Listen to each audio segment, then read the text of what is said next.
President Trump doesn't seem to be toning down his rhetoric in an ongoing war of words with North Korea. The president hosted Spanish Prime Minister Mariano Rajoy in the Rose Garden this afternoon. The two leaders held a joint news conference where Mr. Trump thanked Spain for, quote, standing with the United States in efforts to isolate the North Korean regime.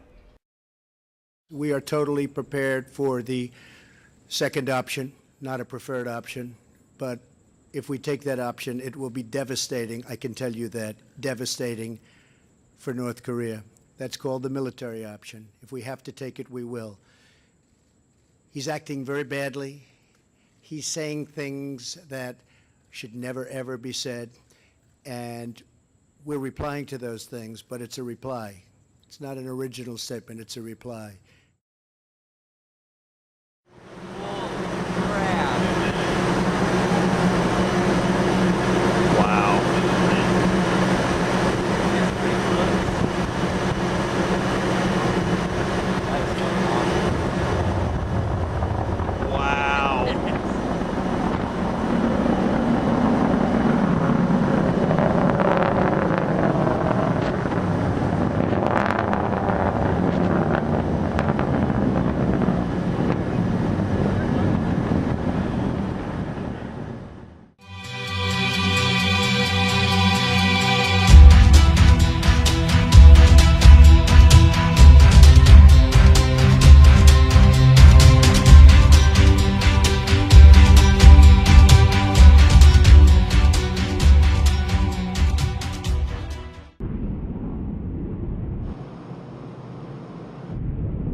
Fox News Alert now. North Korea on notice. President Trump appearing ready to take action against the rogue regime at this hour, tweeting this, quote, just heard Foreign Minister of North Korea speak at the UN. If he echoes thoughts of Little Rocket Man, they won't be around much longer. But are Americans ready for military action? Here to weigh in is U.S. Army Green Beret Terry Shepard.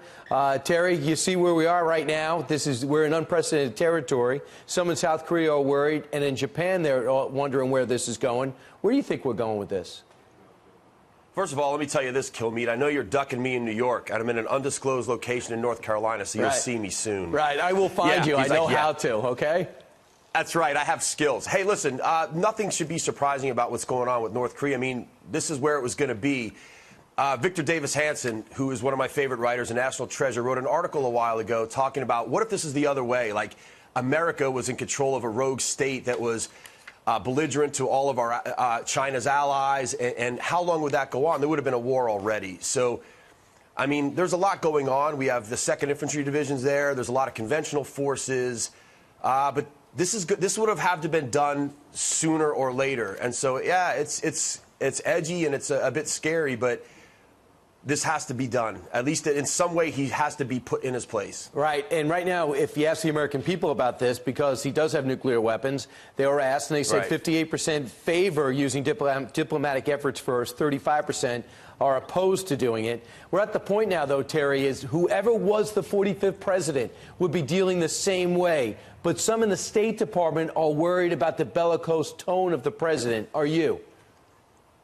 No, I'm not that worried about it. Listen, President Trump's going to be President Trump. This is how he's going to be. He's always been this way. I actually kind of filter out a lot of the way he says stuff or even what he says. But you bring a good point. Whoever was in charge right now would have to deal with this. I think President Trump's at least strong stance is the right way to go because it's gotten us nothing to this point. You know, we've placated them. We've played games with them. And we've got nothing for it except more threats to us and, of course, our allies, which are very important to us. And we can't discount that. So ignore the talk. I tell people in the U.S., please just ignore the talk and just watch what the president does. More importantly, watch what our enemies do in response to him. That's what really matters. Terry, you know, overwhelmed because of this NFL stuff over the weekend, but last week was a great week for the president and making diplomatic inroads with some of the people we need to put the pressure on North Korea, namely China. That's what I sense. He's building up the personal relationships just 8 months in. Yeah. Yeah, you're right, man. I mean, here's the thing. China, North Korea has been China's pit bull for quite a long time now. And China knows this. But China also has a good gig dealing with the West. And they realize if North Korea goes too far, that money, that gig, that's going to go away. So eventually this is going to work in China's interest to curb North Korea. And I think, again, people don't realize that part of the world values strength. It values, someone with an iron fist behind it. And before this, we haven't had a president who was really that way. And I'm glad you put your personal animus towards me to the side to talk about North Korea. Thank you very much, Terry. I did, Brian, because, you and I are sort of friends, and I want to maintain that. I know. Somehow, some way, we'll weather the storm. Thanks so much, Terry.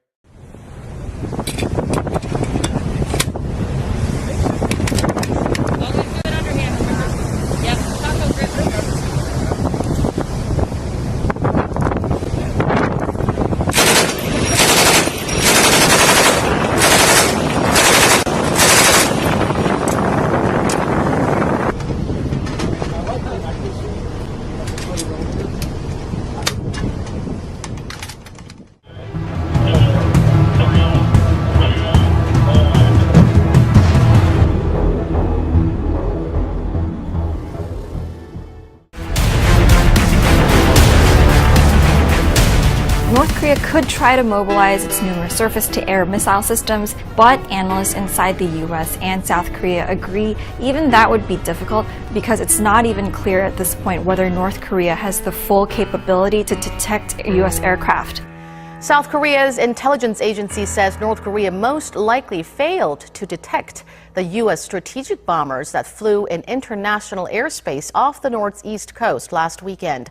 The National Intelligence Service says that as the flyover was late at night and unannounced, North Korea might have not anticipated it at all, or it might have been unable to take action as its radar failed to detect the planes. But shortly after the flyover, North Korea did relocate fighter jets to the east coast and strengthened its security in the area. The NIS also said the U.S. disclosed the path taken by the B-1B bombers, as Pyongyang did not seem to have taken notice of the move. It added that Pyongyang was carefully calculating every move and has directed its forces to report first before taking any military measures to prevent the crisis accidentally spiraling into war. We told you earlier in the program about President Trump's reaction to new UN sanctions on North Korea. He's not terribly optimistic.